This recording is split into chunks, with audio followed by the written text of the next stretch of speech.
If I was a principal or a superintendent of a high school, I would not let any high school kid graduate from high school until they took a Mortgage 101 class. One of the greatest factors, or one of the most important factors in life, which we don't talk about in high school, which we should, is shelter. Because after high school, you will eventually go to college or eventually get a job, but eventually, no matter what, you will all move out of your parents' house and you will need your own shelter. So I don't know why in high school they are not preparing young adults for life. So if I was a superintendent or principal, I would make sure there was a Mortgage 101 course. And one of the most important subjects in that course is your mortgage budget. In college, they don't even teach you about your mortgage budget. You should know your budget so you can prepare on which job you should take, what type of debt you should take on, and how to plan life. What's going on, guys? My name is Min Win with What's Mortgage. Welcome to our channel. The goal of our channel is to simplify home ownership. If it's your first time tuning in, do me a huge favor. Hit that subscribe or notification button so you are notified every time we go live or post new content. We go live every Monday night on Facebook and YouTube at 9 p.m. and we post daily content and tips on Instagram and TikTok. So don't forget to follow us on our other platforms. Also, this is an interactive live stream, so ask a lot of mortgage questions. And if this video brings you any value, please hit the like button. And if you know anyone who is considering home ownership, please tag them on this video. All right, guys, so class is in session. And tonight we are going to talk about one of the most important subjects we should have learned as seniors in high school: how to budget for your mortgage payment. Budgeting yourself to buy a house is so important because they didn't teach a lot of people that information. We were not financially prepared to enter the real world. And now, of course, as costs have shot up even more with inflation driving up, it's almost near impossible for most Americans to buy a house. So if you can prepare your young adult child to enter the real world, maybe they might have a better chance. Some of you, your window hasn't closed up yet, and you are right at that point. But if you knew how to budget for your mortgage payment, then you know how to budget for life so you can have that success. Okay? So step number one to preparing for your mortgage budget is determining who will be on the loan. Are you qualifying by yourself or adding a co-borrower? The co-borrower must have the following: social security number, a permanent residence, U.S. citizen, or be part of DREAMer, DACA. Must meet credit qualifications. If they do not meet the requirements, you cannot add them as a co-borrower or use their income to qualify. For government loans, FHA, VA, USDA must add spouse's debt if they are not going to be on the loan in community states. This is one of the problems I see most people run into when they're trying to qualify to buy. They think that because so-and-so is going to help them with the mortgage payment, they can go ahead and buy the property. But if that person cannot go on the loan to help them make the payment to qualify, then of course that payment that they receive from whoever's helping with the mortgage does not count. I see it happen all the time. People budget for something, but they cannot use the income to help qualify. Remember, if you are the bank loaning out money, you want proof that whoever's making the mortgage payment can help qualify. Because if they can't, what's the use of receiving money from them? Because it's not a guarantee they can afford to make that payment over and over again. Right? We talked about government loans. So if you are buying a home, I see it happen a lot with FHA loans. You have a spouse, you got married, you have a spouse that had a bad history of credit debt. But of course, they have an income that can help you qualify. But because your spouse does not qualify, you can't add their income. And a lot of married couples qualify for less. So it's important, especially with government loans in community states, that you check the spouse's debt. If they don't, you might need to add a co-signer or co-borrower until your spouses improve their credit. On a VA loan, there's a little tip here, not a lot of people know about. On VA loans, you have to run the spouse's debt, but if the spouse is able to cover the debt alone, you can remove their personal debt alone, you can remove them from qualifying only on VA. So let's say you have two people who are married, one's a veteran and the other person's not, and the person who's not has debt. But their income can cover that debt, but they have way too much debt to help them qualify, or they don't have good credit. As long as their income can cover their debt, you can just qualify with just the main borrower who has the VA eligibility. So that's crazy for VA, but remember, that's an amazing tip, okay? So step number 1, determining who will be going on the loan. Step number 2, understanding what debts are included when you get qualified. Lenders will look at your debt to income ratio. You'll hear that a lot, DTI, when qualifying for a loan. Understanding your DTI will help you determine your budget. There's 2 parts that make up your DTI. There's the front end DTI and there's a back end DTI. So this is the one formula they probably should have pressed the envelope on. Do you guys know the Pythagorean theorem? A squared plus B squared equals C squared. Let me know the last time you actually used that in life in the last 90 days. Most likely you didn't. Of course, some people might use it, but majority of Americans probably don't use Pythagorean theorem. But majority of Americans want to eventually be a homeowner. So if you understand how debt to income ratio works, then you can prepare yourself for life. Before you take any job, you want to calculate your DTI. Before you take on a credit card, you want to calculate your DTI. Before you take on a car payment, you want to calculate your DTI. And last but not least, before you take on a student loan and pray to God help you that the government forgives it, you should calculate your debt to income ratio on what the monthly payment for that student loan will be before you take that student loan. I wish when they gave you student loans, they already factored in the payment of the student loan. So before I'm going to get this student loan, what job will I yield after I get this student loan? And will that job be able to give me enough income to pay that student loan and have a normal life? If it doesn't, you shouldn't get that student loan. So if you understood debt to income ratio back when you were in high school, I'm sure that will solve a lot of people's problem in today's society. So I wish they would have taught that. Then the Pythagorean theorem, or they would have taught 2 angles on one side of a line equals 180 degrees. Who is going to use that? They should have taught DTI, right? So that's step 2. Step 1, who's going to be on the loan? Only the people who are going to be on the loan. Then you can take step 2. You can calculate their debt to income ratio. Now let's talk about step 3. All right, let's talk about the next part, right? The front end of your debt to income ratio. This is what's included. Your complete mortgage payment from your primary residence, your principal and interest payment, property taxes, hazard insurance, private mortgage insurance, and your homeowners association. Of course, if you live in a flood zone, the flood insurance as well, okay? So it's important that you know that's part of your front end DTI. So if you're buying a vacation home or an investment property, that's not a part of your front end. That's part of your back end, which we'll go over in a second. So your front end is your living expenses, your primary, that home that you are living in, okay? If you eventually take that home and convert it to a rental, that property becomes your back end, and your front end is the new home that you buy. It's important that you know that, because you need to know your DTI ratios to calculate the right numbers to see if you qualify or not. A lot of you guys are DIY people that you want to figure it out yourself. To figure it out, you need to understand what's included in your front end debt to income ratio. So now that we know the front end, the next step is the back end DTI, okay? Your back end DTI includes front end debt, your front end debt, your mortgage that you are going to live in, your credit debts, court order debts, alimony, if you owe any money to any lawsuits or child support, if you owe money to the government order debt, IRS payments, any investment properties, second home will be part of your back end DTI. Do not include utility bills, personal insurance, or cell phone bills.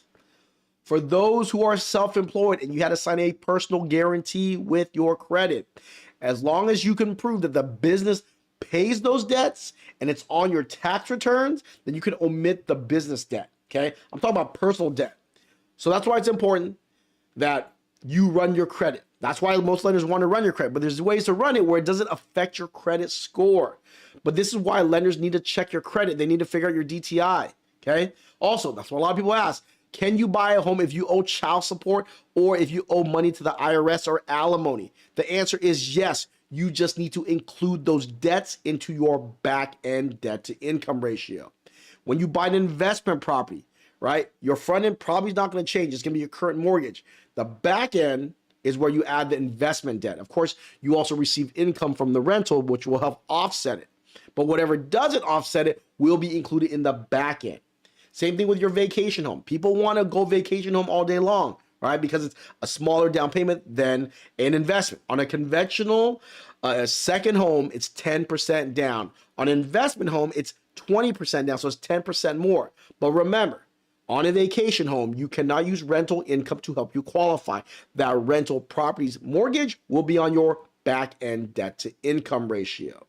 So you guys should understand what's included in the front end and the back end so you can calculate to see where you qualify, especially for you DIY people. You want to pull out your abacus or your calculator and then calculate the numbers. Now you know what to put on each end. It's important that you know that so you can prepare yourself for home ownership. I wish they would have taught me. I wish I would have learned this out of high school. I would have figured it out sooner. I would have known how to keep my debt minimal, what job I should take so I can go ahead and qualify for a home. A lot of us, straight out of high school, straight out of college, we take a job because that sounds like good money, but we didn't figure out, okay, what's a mortgage payment in today's economy? Now I know more. What type of debt do I have? Of course, I gotta have a car payment. Do I have student loans? Crap, I cannot take this job. I need to probably stay at home with my parents or live with roommates until I can make enough income for my DTI to be low enough to qualify to buy a home. Okay, so now let's talk about managing how to calculate your mortgage debt. You want to take your monthly gross income plus your co-borrower's income or co-mortgager and times it by the appropriate percentage.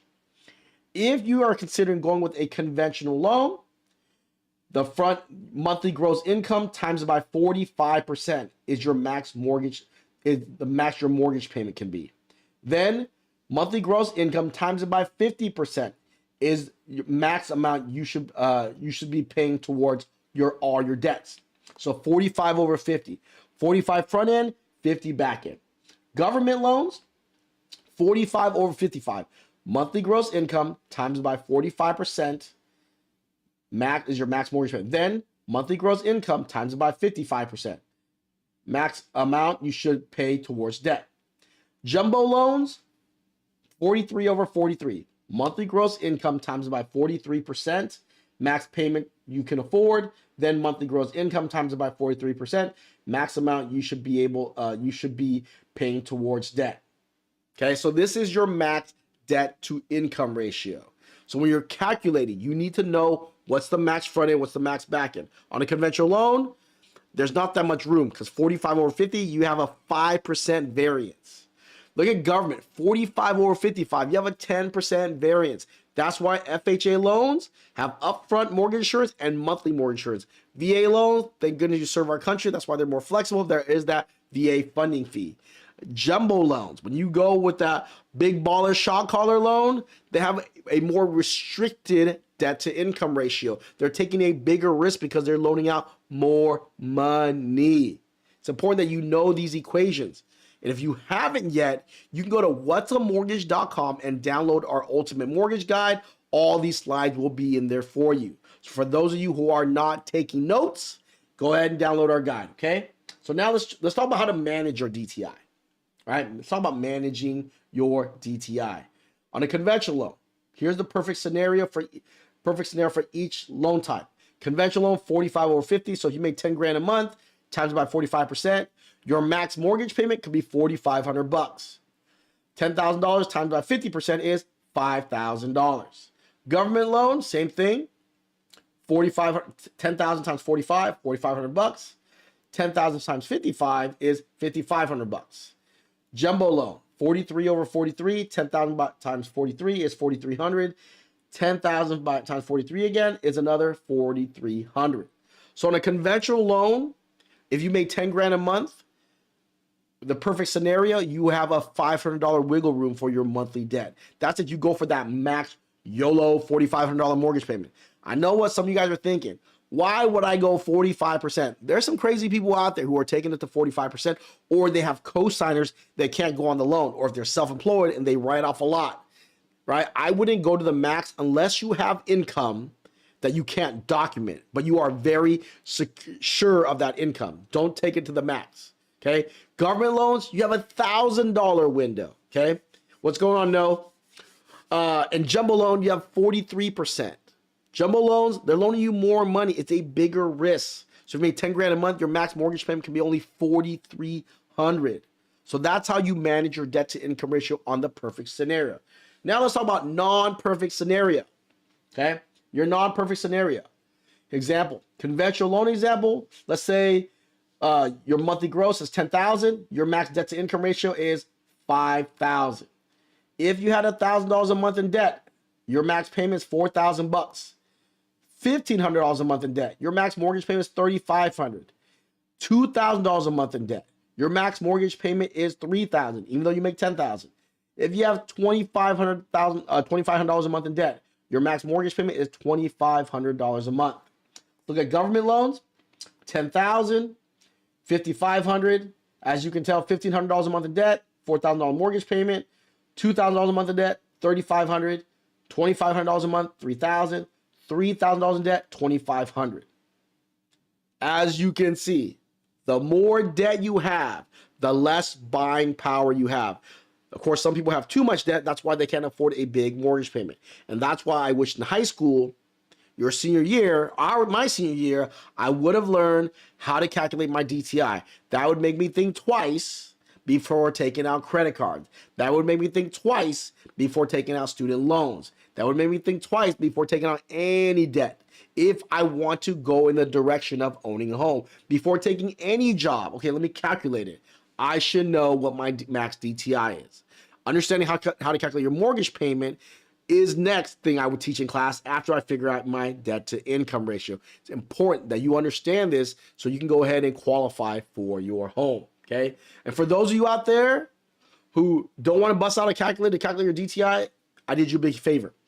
Here is a copy of our debt to income ratio cheat sheet. We go from 60,000 all the way to 200,000. I broke it down into monthly gross income. All right, and I broke it down from conservative to be aggressive. Be aggressive. 40% DTI, 43% DTI, 45% DTI, 50% DTI, and 55% DTI. If you want a copy of this, it will be in our Ultimate Mortgage Guide. You can go to whatsamortgage.com and download this cheat sheet. If you are trying to prepare to buy a home and you want to know what is your max debt to income ratio, use this cheat sheet, okay? So that right there, my friends, is how you budget to buy a home. Class is over. I wish they taught a class like this back in high school. We would probably be more prepared as adults enter into homeownership. Shelter is one of the biggest costs we will have in life. And I wish someone or some institution would go back or would go to a high school right now, prepare our kids for success. Hopefully you found this information useful. If you did, do me a huge favor, please like this video.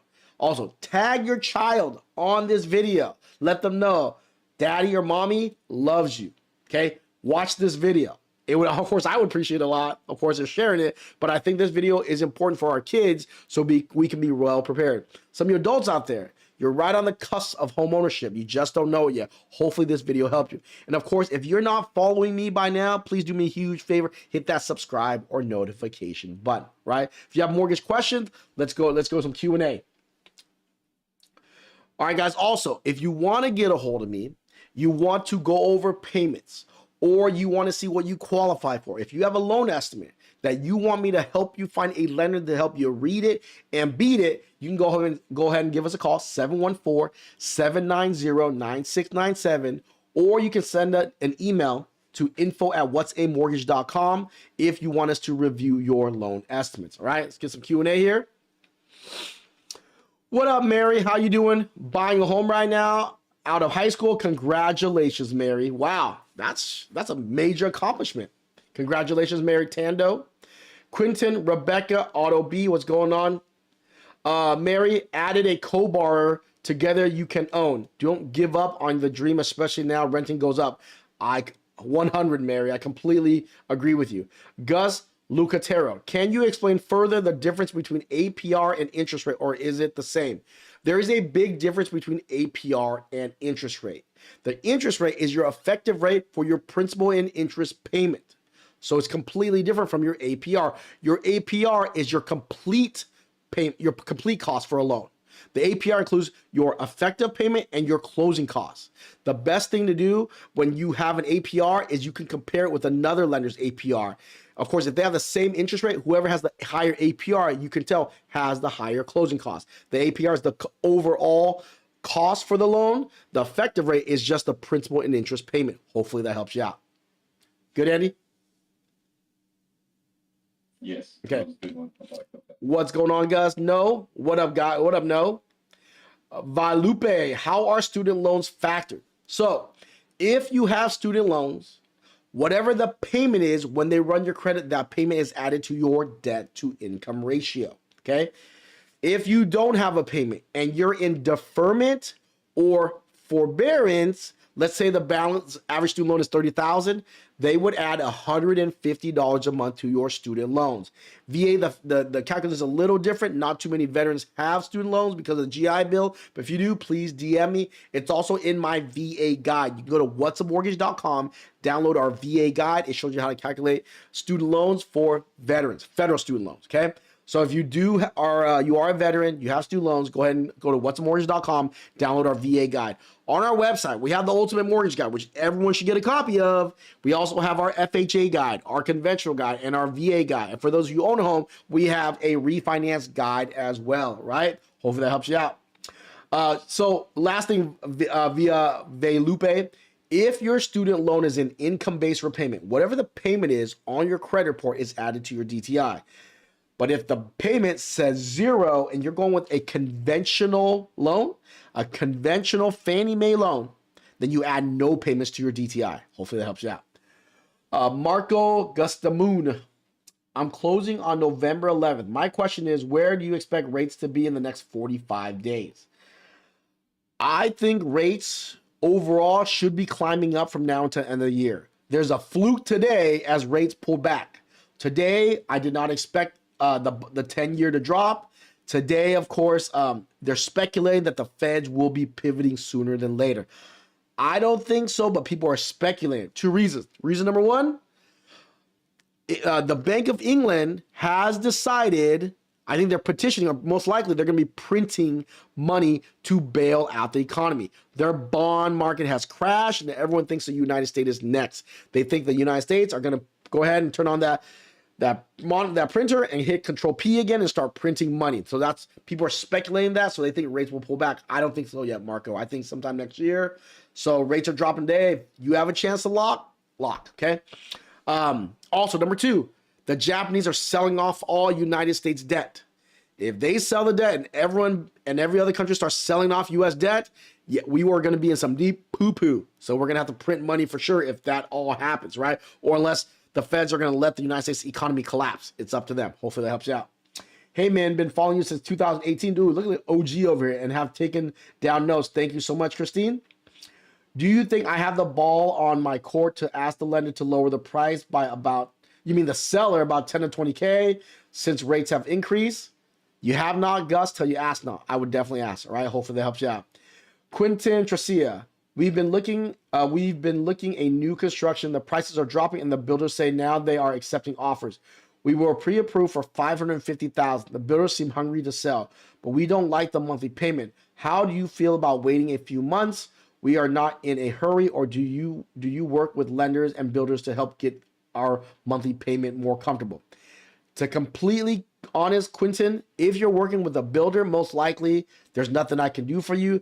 The builder lender is going to fight for that deal. Yes, there are anomalies where I do get it, but the last thing I want to do is run your credit and affect your credit when most likely the builder's you're probably going to go with the builder. What I would do, all you guys out there, instead of taking a price reduction, what I would do, a healthy balance of both. Maybe price drop a little bit. I don't know, play with the numbers. This is where you need a strong realtor who actually knows loans. Because as a lender, you're not using me as a lender, so like I don't know how to play with the numbers because I'm not dealing with the transaction. The builder lender knows what's going on, but most likely they're not going to try to squeeze out extra money for you. I would talk to a real estate agent. That's why I want you to have your own agent when you're buying new construction. You want someone on your team because the builder realtor works for the builder first. Okay, so healthy balance, Quentin. Before I take a price reduction, I would try to get some closing costs. And I would get some money and have the seller help cover your mortgage payment for the next 2 years. Yes, I said it. There's loopholes called buy downs, not a buy down where you're buying down the rate, where you can have the seller, the builder, and on a traditional home to have the seller cover a portion of your mortgage payment. Let's say your rate is 6.5.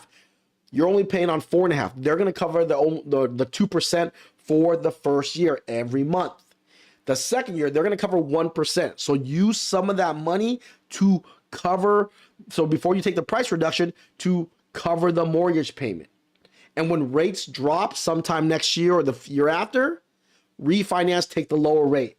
So year one, let's say rates are 6.5, just an example. Year one, your rate would be 4.5. Year two, your rate would be 5.5. But during that time, there's no prepayment penalty. If rates drop, right, drop it, bam, bam, bam, right? Then you can refinance, take the lower rate. That's what I would do.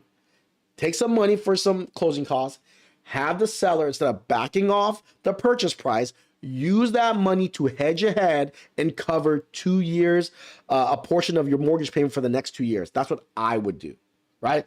Cash flow is king. Also in those years, we might not gain a gain of equity, but when rates pull back, trust me, your equity will spike back up. So you might be able even to refi, remove PMI at the same time. I'm just saying, especially if you bought your home in the earlier stages. Hopefully that helps you out. That should be a strategy. We should write that thing down right there, Andy. That's a long strategy, but I think that strategy is on fire.